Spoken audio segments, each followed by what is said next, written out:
les prix du gaz vont encore augmenter dès le mois de juillet. Quand j'ai augmenté, en fait, ce n'est pas augmenté. C'est tout simplement explosé. Et pour ça, vous pouvez encore remercier le gouvernement. Bonjour et bienvenue dans cette nouvelle vidéo de DME. En direct, comme toujours, si vous n'êtes pas abonné, je vous suggère de le faire et de cliquer sur la cloche pour être prévenu lorsque je sors une nouvelle vidéo. Oui, les prix du gaz vont encore exploser dès le 1er juillet et vous allez pouvoir encore remercier Emmanuel Macron, remercier le gouvernement, remercier le génie qui a sauvé l'économie, Bruno Le Maire, et remercier surtout l'escrologie. Parce que l'augmentation des prix du gaz que vous allez connaître, qui est plutôt sévère, vous allez voir que c'est d'une part une augmentation des taxes et d'autre part les conséquences de la folie de la transition écologique à marche forcée que veut imposer le gouvernement. Avant de démarrer, je veux juste vous dire que le polo que vous voyez là, Afuera, le mug que vous voyez ici, les t-shirts, les casquettes, les autres mugs, les dessous de mugs, bref, tous les produits de la boutique DME sont actuellement à moins 20%. Je vous offre tous ces produits à moins 20% jusqu'au 6 juin de cette année. Pour aller sur la boutique, c'est simple. En dessous de cette vidéo, vous avez le polo et le mug qui sont apparus. Et s'ils ne sont pas apparus en dessous de la vidéo, eh bien, vous allez sur dromaeconomy.com ou sur la chaîne YouTube de DME. Et dans les deux cas, vous allez sur l'onglet boutique et vous arrivez sur la boutique DME. Et là, vous trouvez plein de super produits dont je suis hyper fier et sur lesquels je n'ai que de bons retours à moins 20% jusqu'au 6 juin 2024. Si vous voulez aider la chaîne, c'est une très bonne façon de le faire. Voilà. On va maintenant rentrer dans le vif du sujet de cette vidéo. Et vous allez voir que les abonnés au gaz naturel vont encore souffrir au nom de l'écologie. Les abonnés au gaz naturel en France vont bientôt faire face à une nouvelle hausse de leurs factures, avec une augmentation attendue entre 5,5 et 10,4% dès le mois de juillet. Une augmentation qui va de 5,5 à 10,4% dès le mois de juillet de cette année. Cette décision prise par la Commission de régulation de l'énergie, CRE, vise à financer l'entretien de distribution du gaz. Donc ça, on veut que les tuyaux soient en bon état, c'est le moins que l'on puisse faire, mais le problème c'est que vous êtes de moins en moins nombreux abonnés au gaz, donc ça coûte de plus en plus cher, ça d'accord. Et également, un coût désormais réparti sur un nombre décroissant de clients, mais vous allez voir qu'en fait, il n'y a pas que ça. Il y a surtout le fait aussi qu'on veut maintenant de plus en plus y mettre du biogaz, donc du gaz Gaïa, du gaz labellisé vert, mais il faut adapter toute l'infrastructure, et donc pour adapter l'infrastructure, vous allez devoir payer. Une augmentation annoncée.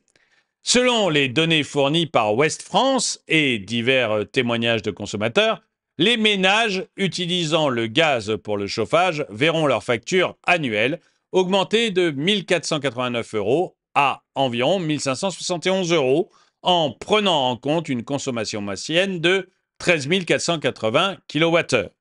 Cela représente une hausse de 5,5%. Donc vous allez avoir une hausse de 5,5% si vous vous chauffez au gaz.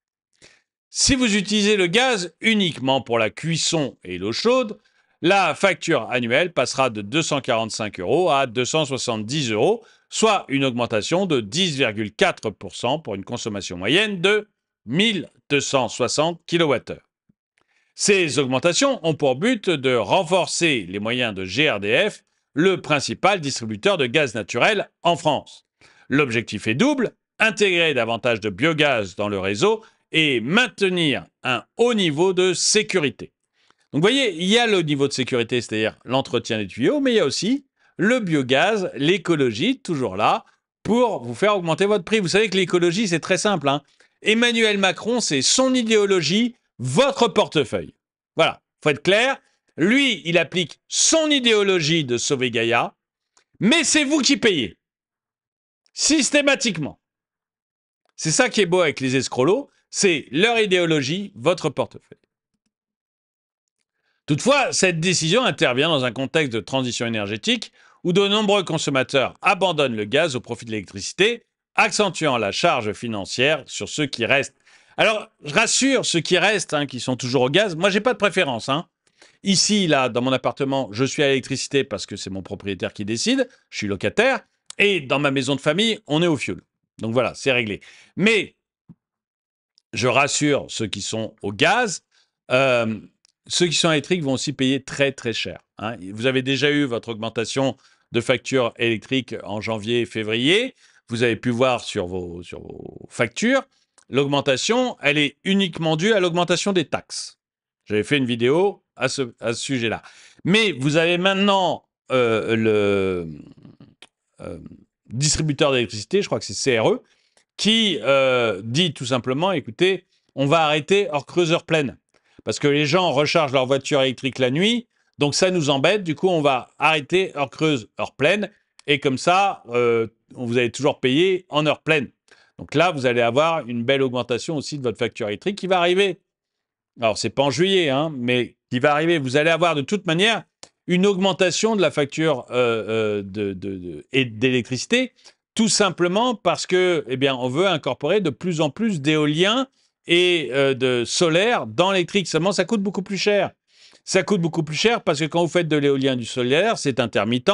Comme c'est intermittent, vous devez rajouter du gaz et du pétrole, des centrales à gaz et des centrales au pétrole. Et donc, du coup, bah, vous avez des coûts qui augmentent. Et puis, en plus, comme c'est intermittent, dans les périodes où ça produit vraiment beaucoup, vous devez arrêter des centrales nucléaires. Le problème, c'est que la centrale nucléaire, c'est pas fait pour faire on-off. Donc, quand vous arrêtez et que vous rallumez, bah, vous utilisez beaucoup plus rapidement la centrale. Et du coup, bah, vous allez vous retrouver avec des coûts d'entretien du parc nucléaire qui vont être beaucoup augmentés. Donc, tout ça fait que vous allez avoir une augmentation du prix de l'électricité, mais assuré. C'est-à-dire que je mets ma main au feu, je suis prêt à prendre des paris énormes sur le fait que le coût de l'électricité dans les années qui viennent va augmenter. Et elle ne va pas augmenter pour des raisons normales, elles vont augmenter à cause de l'idéologie de nos dirigeants. Parce que, regardez, le prix de l'énergie aux États-Unis, c'est 2 fois moins qu'en France. 2 fois moins qu'en Europe. L'énergie aux États-Unis est 2 fois moins chère qu'en Europe. Pourquoi? Parce qu'on a des dingos à notre tête, des gens qui ne réfléchissent pas avec leur tête, mais qui réfléchissent avec Gaïa. C'est des grands prêtres. C'est pas des gestionnaires. D'ailleurs, on n'a qu'à voir la dette, on n'a qu'à voir la façon dont ils gèrent le budget. C'est pas des gestionnaires, c'est des grands prêtres. Donc, je vous le dis, rassurez-vous, si vous êtes au gaz, là, vous allez avoir une belle augmentation, ça va vous faire mal au derrière, mais les gens qui sont passés à l'électricité vont avoir la même. Ils ont déjà eu plus 10 et ils vont se retaper encore des augmentations d'électricité. Pas en juillet, on est d'accord, mais ça va venir. Ça va clairement venir. Encore une fois, c'est dû à nos grands prêtres. C'est pas dû à la réalité, parce que dans la réalité du monde réel, les prix du gaz sont plutôt en train de baisser actuellement. Les vôtres vont augmenter, mais le gaz que l'on achète est plutôt en train de baisser.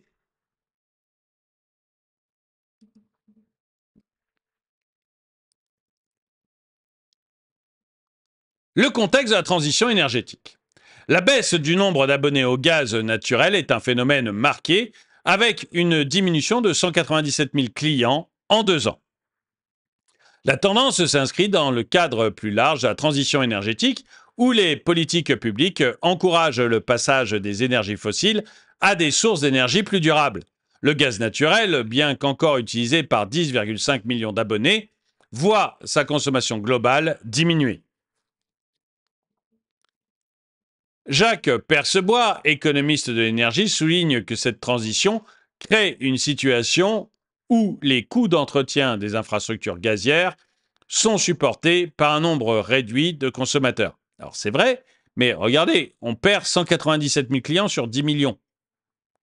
C'est pas non plus, vous voyez, on est de l'ordre de 2%. Si vous avez une augmentation de 5 à 10%, c'est pas lié à ça. Enfin, pas uniquement, c'est un peu lié à ça, mais pas uniquement. C'est lié aux taxes. Vous allez voir, c'est lié aux taxes. En janvier, l'État français a doublé la taxe de consommation sur le gaz pour des raisons climatiques. Vous voyez, on perd 2% de consommateurs en moins. Allez, il y a à peu près 2% de consommateurs en moins. Vos prix augmentent de 5 à 10% à cause de la taxe. Comme en janvier et février, il y avait une augmentation monstrueuse du prix de l'électricité à cause des taxes.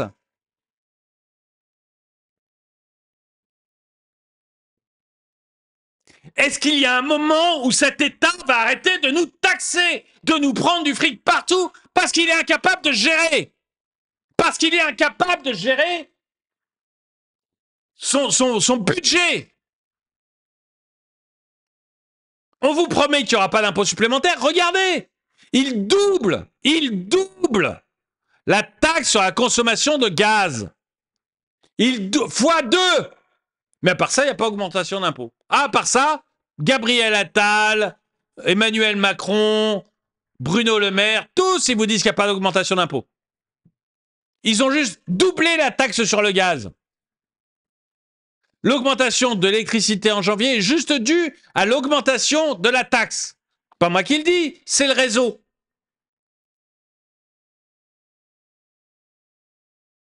J'avais fait une vidéo sur le sujet. Mais à part ça, on ne vous augmente pas les impôts. Croyez-moi, bonnes gens. Ils sont presque hypnotiques. Ils essaient. Je ne sais pas comment ils peuvent dire ça de manière sérieuse. Ça me paraît affolant.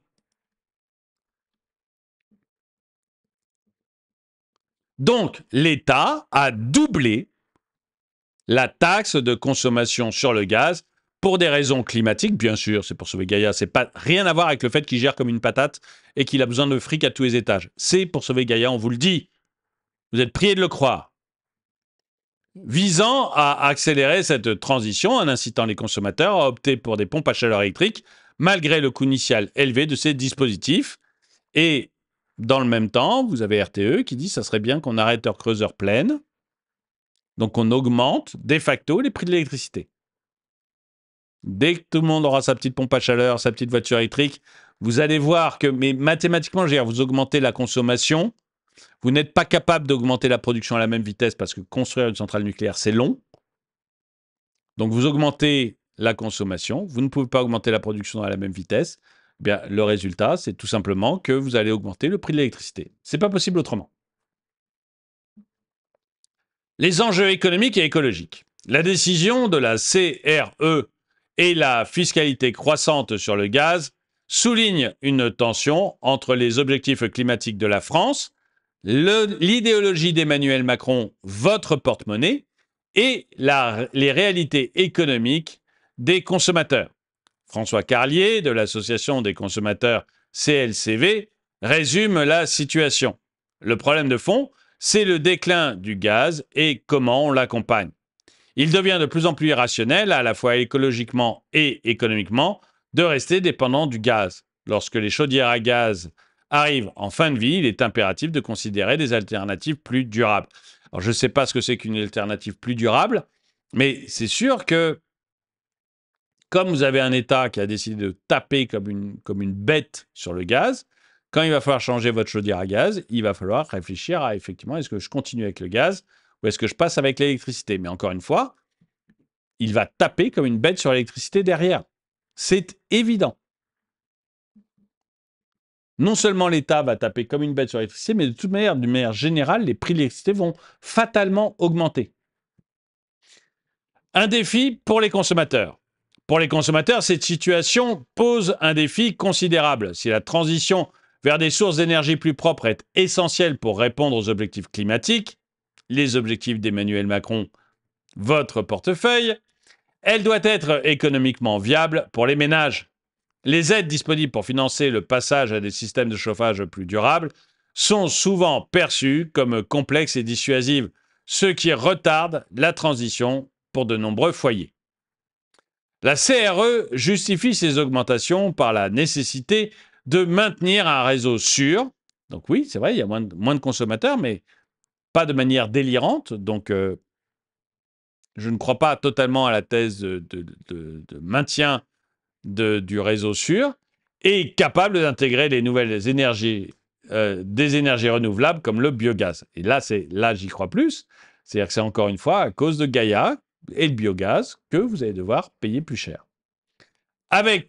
Cependant, cette approche doit être équilibrée avec des mesures de soutien pour les consommateurs les plus vulnérables afin de ne pas aggraver les inégalités économiques. Une analyse libertarienne. D'un point de vue libertarien, cette situation reflète les inefficacités d'un marché lourdement régulé. L'intervention étatique, bien que motivée par des objectifs climatiques louables, pourquoi pas, impose des coûts élevés aux consommateurs et réduit la flexibilité du marché. Les augmentations du prix du gaz sont en partie les conséquences des politiques visant à réduire les consommations d'énergie fossile. Cependant, ces politiques créent des distorsions économiques en surchargeant les consommateurs restants et ne permettant pas au marché de s'ajuster de manière optimale. Une approche plus libérale préconiserait une réduction des subventions croisées et des taxes, permettant au prix du marché de refléter plus fidèlement les coûts réels et incitant naturellement les consommateurs à adopter des alternatives plus économiques. En fait, l'idée, c'est que si on vous foutait la paix là-dessus, les gens qui ne veulent plus du gaz arrêteraient le gaz et iraient vers l'électricité. Ceux qui veulent rester au gaz resteraient au gaz. Mais d'une part, ça se ferait de manière plus lente. Mais en plus, je veux dire, si le gaz est le meilleur rapport qualité-prix, les gens prendront du gaz. Si c'est l'électricité le meilleur rapport qui a été pris, les gens prendront de l'électricité. Mais globalement, ils choisiront. Et c'est ce que je regrette, c'est qu'on vous retire encore une fois le choix. Que vous soyez écolo et que vous pensiez que pour l'écologie, il faille passer à l'électricité, je veux dire, c'est votre vision du monde et c'est très bien. Mais c'est votre vision à vous. On n'est pas obligé, on n'a pas, à obliger l'ensemble de la population à partager votre vision. C'est à vous de les convaincre avec des arguments. Et si vos arguments sont bons, les gens seront convaincus et tout le monde passera à l'électricité. Si vos arguments sont pipeaux, comme je pense qu'actuellement le réchauffement climatique est pipeau, eh bien, les gens resteront au gaz tranquillement s'ils trouvent que c'est le meilleur qui a été pris. Moi, c'est ça que je regrette, c'est qu'on ne laisse pas en fait les gens choisir. Conclusion, l'augmentation des prix du gaz en France est un symptôme des politiques publiques visant à réduire la dépendance aux énergies fossiles. Il est essentiel de trouver un équilibre qui permette aux consommateurs de faire cette transition de manière économique viable. Une approche plus libérale pourrait permettre une adaptation plus souple et efficace du marché, bénéficiant à la fois à l'économie et à l'environnement. En fin de compte, le véritable défi réside dans la capacité à accompagner les consommateurs dans cette transition sans imposer des coûts excessifs, ni compliquer inutilement le processus. Une politique énergétique bien pensée devrait favoriser l'innovation et la concurrence tout en favorisant le soutien ciblé aux ménages les plus vulnérables. Eh bien, j'aimerais savoir ce que vous en pensez. Est-ce que vous pensez, comme moi, que l'augmentation du gaz est due...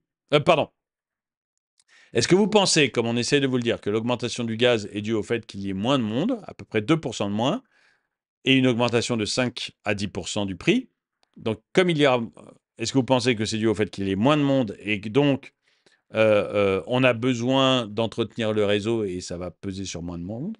Ou est-ce que vous pensez comme moi que, encore une fois, ça c'est billevesé, qu'en fait, l'augmentation du prix du gaz, elle est surtout due au fait que on veut inclure du biogaz, donc de l'écologie dans le système du gaz, et on a un État qui a multiplié par deux la taxe sur la consommation de gaz. Dites-moi ce que vous en pensez dans les commentaires. En tout cas, et puis dites-moi si, comme moi, vous commencez à en avoir un tout petit peu marre de ces taxes que l'État met partout, tout en vous disant qu'il n'augmentera pas les impôts. Dites-moi tout ce que vous pensez de tout ça dans les commentaires. En tout cas, merci d'avoir regardé cette vidéo. Mettez-lui un pouce vers le haut, commentez-la, partagez-la. Merci à tous ceux qui aident la chaîne et qui vont acheter des choses sur la boutique DME. Et moi, je vous dis à très bientôt.